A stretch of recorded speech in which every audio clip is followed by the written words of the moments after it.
Hey everyone, it's Adam Grant. Welcome back to ReThinking, my podcast on the science of what makes us tick. I'm an organizational psychologist, and I'm taking you inside the minds of fascinating people to explore new thoughts and new ways of thinking. My guest today is comedian and actor Jim Gaffigan. I've seen all 10 of his stand-up specials, gone to see him perform live, and laughed so hard I could hardly breathe. If you haven't seen his Hot Pockets routine, it's my favorite. Jim has racked up numerous Grammy nominations and won an Emmy for his commentary on CBS Sunday Morning. He's doing a tour with Jerry Seinfeld this fall. And in the meantime, he has a new comedy special out on Amazon Prime, Dark Pale.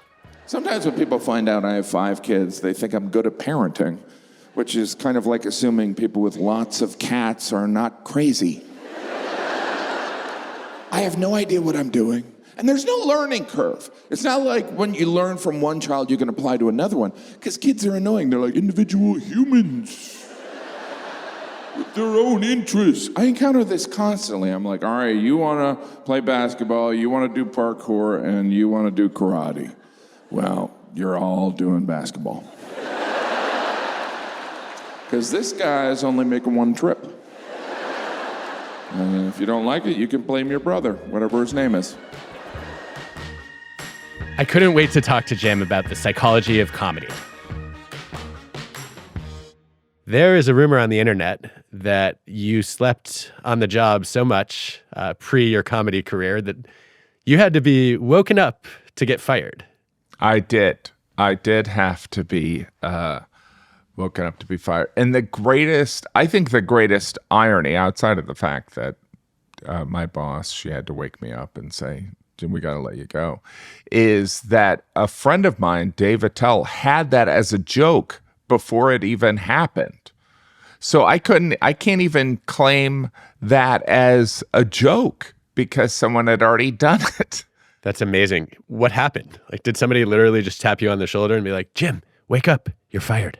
It was, well, I worked in advertising. I was a copywriter, and often what happens, I don't know what advertising is like now, but during that time when the agency would lose an account, they would kind of trim the fat. And I was lucky because I was never on an account that had been lost, but I used to nap at lunch and I was asleep at lunch, and my boss, she had to wake me up and say, you're part of the new round of cuts. Other people would have probably quit, but I wanted to hold on to the health insurance. Well, that I think goes to, I guess, a little bit of your upbringing. So I know your dad was a bank CEO. Security was a big deal in your family. Yes. And yet you embarked on this extraordinary risk of choosing a career that Jerry Seinfeld famously said is not even a job. Yeah, it is. I grew up in a small town in Indiana. My dad worked at a bank that had a couple things, but he was the president of the bank, and he was the first one to go to college. I didn't know anyone in the entertainment industry. It was, seeking security, which was wearing a coat and tie, was the most practical thing you could do. I think that my family had been in the country for maybe 100 years. We had finally made it into the middle class. So it was not realistic to pursue anything that didn't involve wearing a coat and tie. Even when I switched to advertising, my dad was like, I don't know, there's a lot of risk in that. And of course, once the financial crisis happened, all my siblings that worked in banking got laid off, and, comedy's kind of recession-proof in some ways. So I'm curious about where you found the courage to choose this non-conforming path. A while back, I was reading some evidence on birth order, and as you do when you're a psychologist and you like gathering data, I started looking at different careers, and I found that on Comedy Central's list of the greatest comedians ever, there were more than twice as many Lastborns as firstborns. Wow.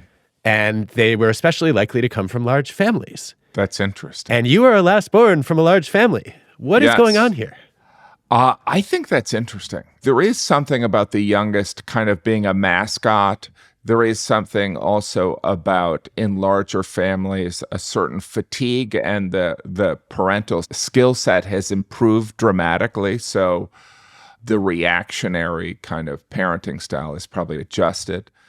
But I think for me, the most dramatic impact in my life was probably the death of my mother when I was in my early 20s. And I think I was a very compliant kid that people told me to do this, people told me to do that, and I would do it.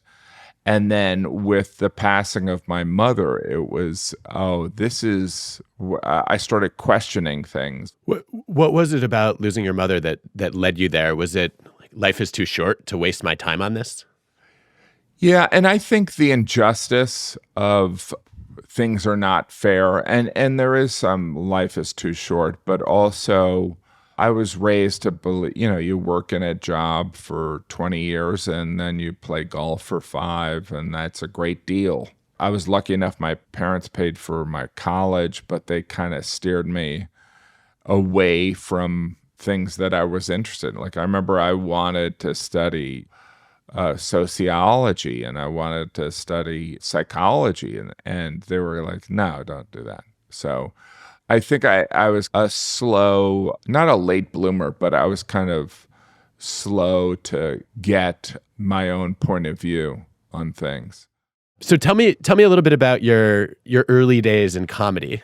When I started in stand-up in the early 90s, there wasn't the education where the common knowledge surrounding stand-up or how it should be consumed. It was, you either saw stand-up on The Tonight Show or in a nightclub. Essentially, stand-up was much more of combat.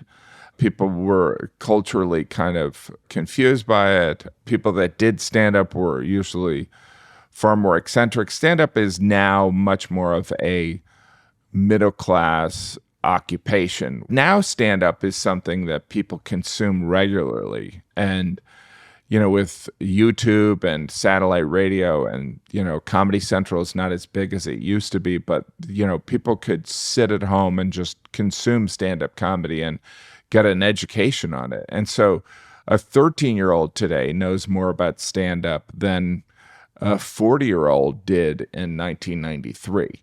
And so starting off, it was New York City was a bit of a different place. So when I walked on stage, I looked like John Tesh. Some of this is also my insecurities, but I was this guy who always wanted to get out of the Midwest. And then when I got to New York, I realized how truly white bread I am. So the early 90s stand-up scene was, I don't know, it was combat. And you can see it in comedians of that era that are, there's a greater importance on the substance of the material. It's more substance than style. So you described it as combative. What did the early hecklers look like? Oh my gosh. I think I went on stage and I came across as slow and weak.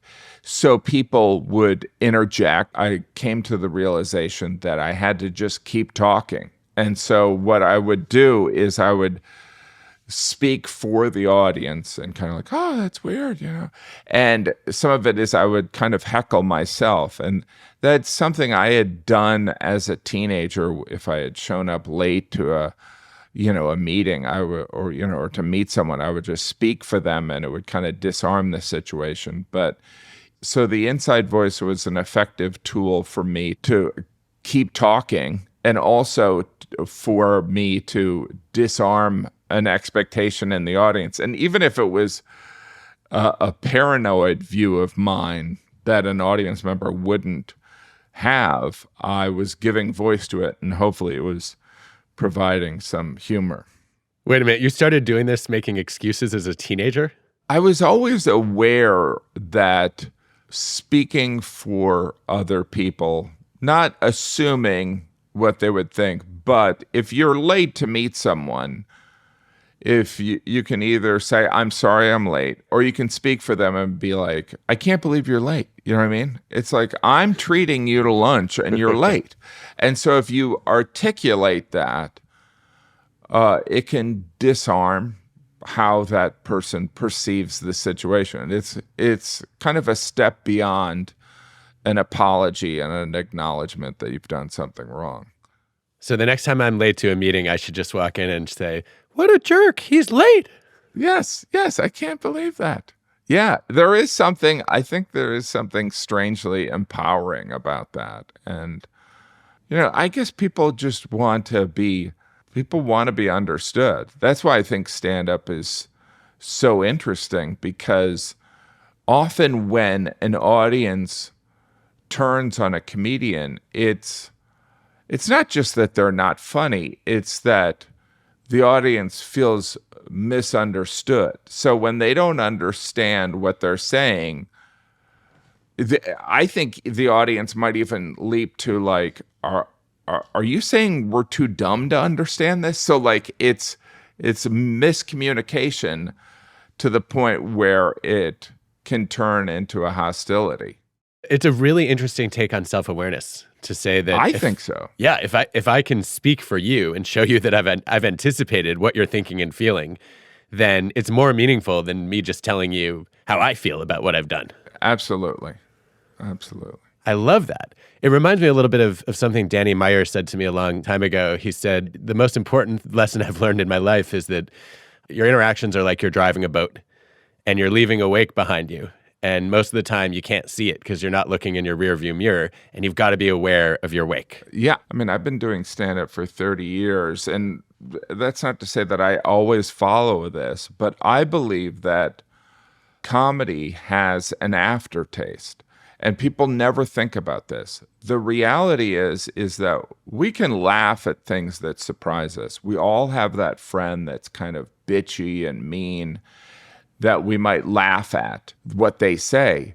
But afterwards, we might feel guilty. It's not about it's inappropriate. It's kind of like, that was a little bit the wrong thing to laugh at. How someone feels about what they're laughing about is pretty important.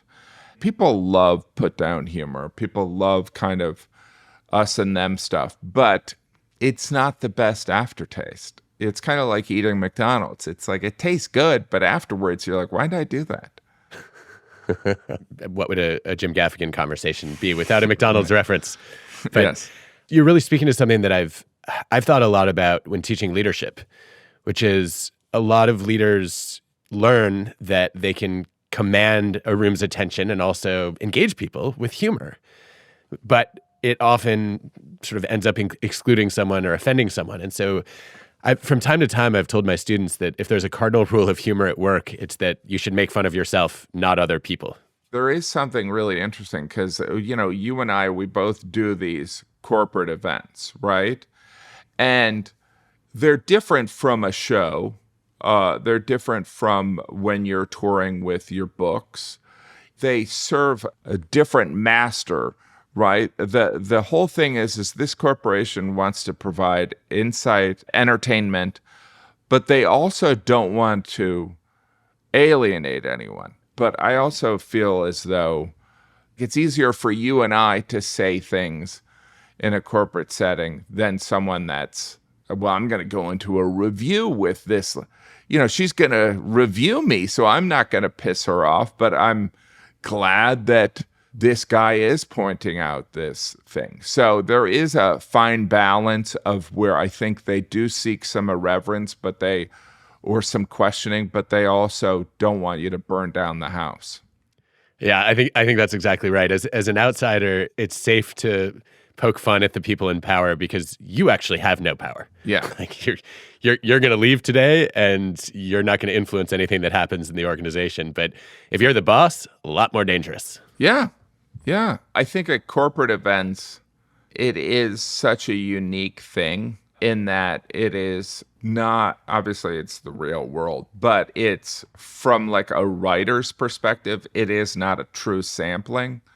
So I can't give it too much weight. Whereas like if I try a joke at a comedy club in New York City, that is a true sampling. 5 out of 6 are amazing.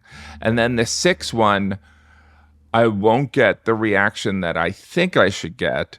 And then I'll get off stage and they'll be like, that was great. And I'm like, all right. But I've been doing it long enough to know that, yeah, that's what they wanted. And it's not about me. It's not even about my writing process. I don't know if they stayed up late last night. I don't know if they're realizing that they're not going to make their quarterly earnings and they're kind of in a business setting. And so I would not give it too much weight because there's too many variables that can, I don't want to say poison the well, but stack it against you. Whereas I think the most important thing is I'm always touring, and so when people come to a show at a theater that I'm performing in, my goal is to make sure that when they leave, they're like, that was good. I'm open to the idea of coming back and seeing him in 18 months. That's what I want to accomplish. Because I also think that with people, it's the value of their time more than even money. You're making me rethink something which supposedly I look forward to. I claim to really enjoy rethinking things. Yeah. One of the things I've always appreciated about audience humor, unlike other emotions, is that it's so objective and clear. Yeah. Like you don't know usually when you've changed somebody's mind or when you've inspired them, but you know when you made them laugh. Yes. And yet, as you say this, and you say your goal is that, that people enjoyed the experience and they would see you again, you're reminding me that sometimes, I don't hear the audible laughter, but people will write, I thought that was funny or that was entertaining. And for whatever reason, they didn't express it. So do you even have to discount the laugh as a signal of success? The best compliment is I had a hard time breathing. You know what I mean? But there is something about the aftertaste of the experience, right? Are they laughing? Do they feel a sense of community? And this is going to sound insane, is that there are different types of laughter. With comedians, it's some of it is the editing. You have to hear what they're laughing at and why they're laughing. So there's so many levels of sarcasm at play. You don't want them laughing at something and their takeaway is an endorsement of misogyny. You know what I mean? You want them to get the right understanding. For me, if I'm complaining about my kids, I don't want people walking out of there thinking, this guy hates his kids. What I want them to think is this guy's in the shit with his kids. So am I. I'm not the only one dealing with this crisis of parenting, which is pretty universal. And maybe I don't have his viewpoint on it, but at least he acknowledges something that I'm going through. Every comedian has that thing where they're like, oh, that's the wrong laugh. And it's usually a misinterpretation of what you're trying to communicate. And you're like, no, I'm not trying to say that. You know what I mean? I'm not trying to be bigoted or, hateful. That's just, it's part of the editing process. Are you ready for a lightning round? Yes. Okay, here we go. Do you have a favorite comedian? I would say Jonathan Winters. Dave Attell's an amazing comedian. Brian Regan is amazing. And I also think Nate Bargatze is a great comedian. Margaret Cho is a great comedian. Seeing her live, and I opened for her, many times. It's she's really talented. What's your best advice for boring, humorless people to be funnier? Seeing live comedy is really important because you can't replicate, and something is lost when it's put on TV or you even watch it on Amazon. I think a comedy club environment or in a theater is pretty special, and I think not everyone's done that. What's the worst advice you've ever gotten? When I released my first album, someone was like, you might want to add some curse words because people in their 20s want to hear some irreverence. And I think I added some. So. And you regret that? No, it's just, authenticity is pretty important. And it's an ongoing process of discovering who you are and stuff like that. And at that time I had some curse words, but like it was just kind of like a cheap and easy thing. Like I think kind of working on your authenticity is always a good idea. What is something you've rethought in the last year or two? Oh, wow. I would say that I'm constantly reevaluating the balance of work and family. I would say every 3 months I have to do that because I have to plan so far in advance, and I try to plan constructed around a balance, but inevitably I get it wrong. I have to, for my mental well-being, I need to have creative fulfillment. So there is that balance. But, I'm an actor and a comedian. So sometimes acting things come up that thankfully my wife understands that she's an actor too. So she understands that you have an opportunity to play Smee and Peter Pan, that you don't turn it down. Speaking of your wife, Jeannie, what Yes. have you learned from working with her? I imagine there's some marriage lessons that come out of that experience. When I talk about being lazy in my act, it's often in comparison to her, right? Because she is so truly tireless. There's so many things I learned from my wife. I mean, I learned patience, I learned forgiveness, I learned a guilt trip. It's ongoing. I mean? We've been married for 20 years, so we both have a PhD in each other. And I also know, I mean, it's weird. I am constantly learning how to communicate with her in an effective way, and then I'm relearning it. That was the least lightning answer for the lightning round. Sorry. You're fired again. Let me wake you up. Yes. What's a question you have for me? All right. I would say, what do you typically get out of these podcasts? I don't have a podcast, but friends also, the podcast can loom over them. So what is a positive thing and what's the negative thing about agreeing to do this ReThinking podcast? So originally, 5 years ago, I decided to start doing this because I found myself on stage a lot, saying things I already knew. Yeah. And I'm not a professional performer. That's not my job, to perfect my material and then deliver it over and over again. I want to keep learning. Yeah. And it struck me that podcasting was a great way to have an excuse to learn that was part of my job, and that I would then kind of be learning with my audience as opposed to just sharing what I'd already learned with them after the fact. So that was the original hook, and I still, it's probably my favorite thing about podcasting is I get to ask, okay, who's the person I want to learn from today? And then the conversation I would have wanted to have anyway, I get to claim it's work. Right. Yeah. How cool is that? That's the highlight. It's great. It's great. I am very jealous of people that do have podcasts because there is this source of information, but there's also part of me, it's like I'm already drowning, so I can't add anything. I can barely stay awake for 4 hours straight. You know what I mean? Like I did this in an interview before and I'm like, I got a nap. Well, I think that speaks to the challenge for me, which is, I think the real-time nature of it is tricky. It's not quite like being in the news business, but there's a little bit of that. Like we're expecting to release content every week, and that isn't always how my life is arranged. Yeah. By the way, there is two sides to it, right? Because I think a thing that's really interesting about stand-up and acting, and I think it applies to both of them, is the general understanding. It's like, oh, that's not work.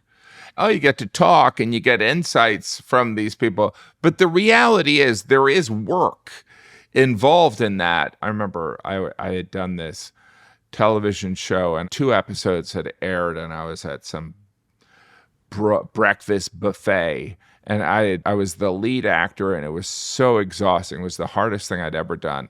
And this guy came up to me and goes, "Hey, I saw your show. That beats working." And I was like, but it's a lot of work. But I couldn't say that to him because in his mind, he's like mixing cement for a living. So it's like, it is a vacation compared to what he does. You know what I mean? That doesn't mean it's not work, though, just because Yes. it's also fun and meaningful. Yeah. Speaking of things that are fun, but also potentially work, I have to ask you about Hot Pockets. All right. What do you want to know?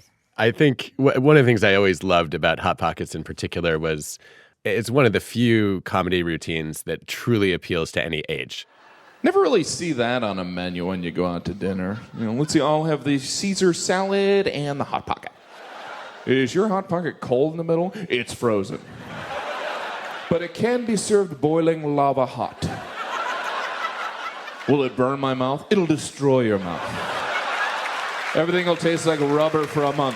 Hot Pockets, yeah. They haven't been around that long, like 10 years. How'd they come up with that? Was there some kind of marketing meeting like, I got an idea. How about we fill a Pop-Tart with nasty meat?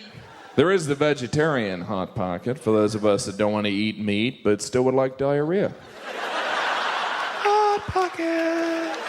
Pocket, pocket, pocket, pocket. Recently, they introduced the breakfast Hot Pocket. Finally. I can't think of a better way to start the day. Good morning. You're about to call in sick. Hot Pocket. I remember the first time I saw it, I ran and showed it to my grandma. And then a couple of years later, we were showing it to our kids and then discovered they had never tried a Hot Pocket. And then you were responsible for our kids eating Hot Pockets. Some of that's lucky. And some of it is also, there's the initial idea for a joke, which is essentially the commercial for the Hot Pockets was so bad that it felt like a sketch. I was like, Hot Pockets, it was just a cliche of a commercial. I thought it was like an SNL sketch. I was like, this is... And so I started that as the observation, and then I started adding more and more elements. Like the Hot Pocket jingle thing, it's like the same reason it probably works as a commercial is why it would appeal to a kid. And then the fact that it causes diarrhea is appealing to a teenager because you're being irreverent. And then it's the criticism of it appeals to somebody that is kind of like, I can't believe I'm eating these. But it's also what every college student was eating. So I got lucky on a lot of different variables.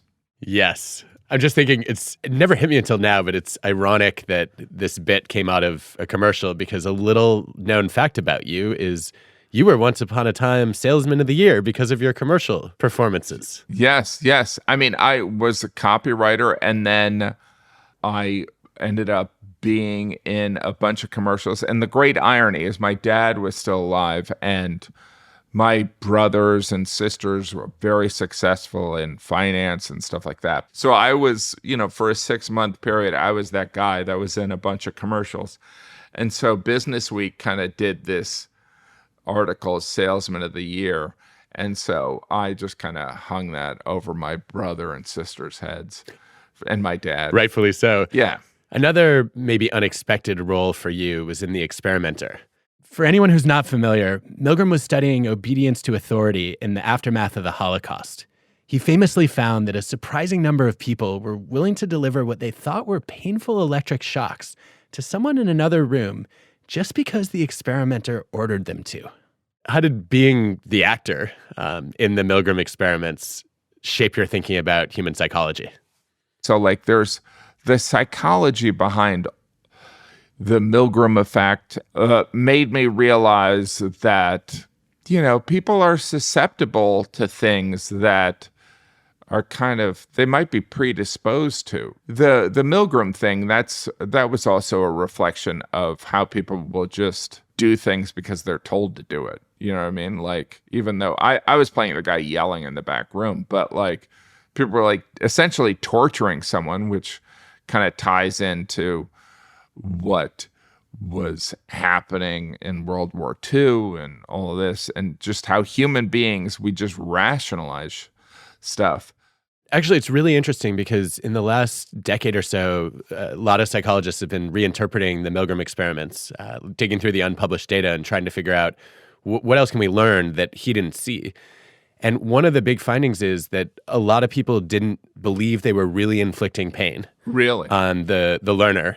And that I think in 18 out of the 23 experiments where they measured it, the people who said, hey, this isn't really happening, were more likely to disobey. And what you just made me wonder is maybe there's a different interpretation of that. Maybe to rationalize and justify their behavior, to deal with the cognitive dissonance of thinking, wait a minute, I might have just tortured somebody, they then tell themselves after the fact, nah, that wasn't real. It's also one of those things where I think people compartmentalize things a lot more than they think. Like, they did this experiment, whether they did it for money is not really important, but like, hey, I gotta do this experiment. And then they move on. Like, I would have loved to have seen, like, they did that, they have to keep going back there and experiencing it. That's where I think people do things on social media and on the internet. People say things to strangers and they don't have to see their facial reaction. They don't have to really see the impact of it. I think the interesting thing is people did that experiment, they failed, or they did the behavior they did, but then they never had to revisit it. No one came up to them and go, hey, aren't you the guy that kept punishing me for getting an answer wrong? But maybe that is the cognitive dissonance, right? That you're talking about. It's fascinating. You just synthesized half a century of research on moral disengagement. Oh, really? Very impressive. Oh, wow. How has raising 5 kids made you rethink your views on parenting? There is this commonly held belief that if a teenager's messed up, the parents are responsible. And I think that's ridiculous. Now, that's not to say that I don't look at parents of my kids' friends and be like, you suck at this. I'm saying that. But I'm also saying some of it used to be that parents had influence, then the peer group has influence, then the society has influence. Well, with social media, we have abdicated that all. I think we're in the middle of a tidal wave and we don't even realize it. It's so much harder to be a teenager today than it ever was. I mean, I'm not saying during colonial times it was a cakewalk, but I'm saying it's hard. It's like psychologically, it's really hard. And then the pandemic was just gasoline on the fire. So it's like the only way kids could socialize was on screens. It's just this toxic mess. Anyway, everyone, it's going to be great. Things to look forward to. One of the things that I do want to put on our kids' screens is your new special. Oh, well, thanks. So give us a little bit of a taste of what to expect. And is there anything on the cutting room floor that you didn't get to work in? So I talk about Starbucks, but I didn't really capture how, like, Starbucks among kids and teenagers holds this weight that is very peculiar. It's like the Starbucks experience, and they're just drinking sugar, which is fine because that's what kids, you'd rather have them doing that than drinking scotch. But like, it is just garbage and it's surface and it's profoundly American. You know what I mean? We have a teenager whose idea of planning is like, let's go to Starbucks. Right. Like, yes. What are you going to do there? We don't know. Can we go to Starbucks? Let's just, here, we're just going to Starbucks. Love it. Jim, thank you. This was such a delight and so fun. Really appreciate you taking the time. And we want all of our listeners to go and check out Dark Pale immediately. Thanks so much. It was great chatting with you. Now I'm going to go and nap. I got to nap. This was hard work. All right.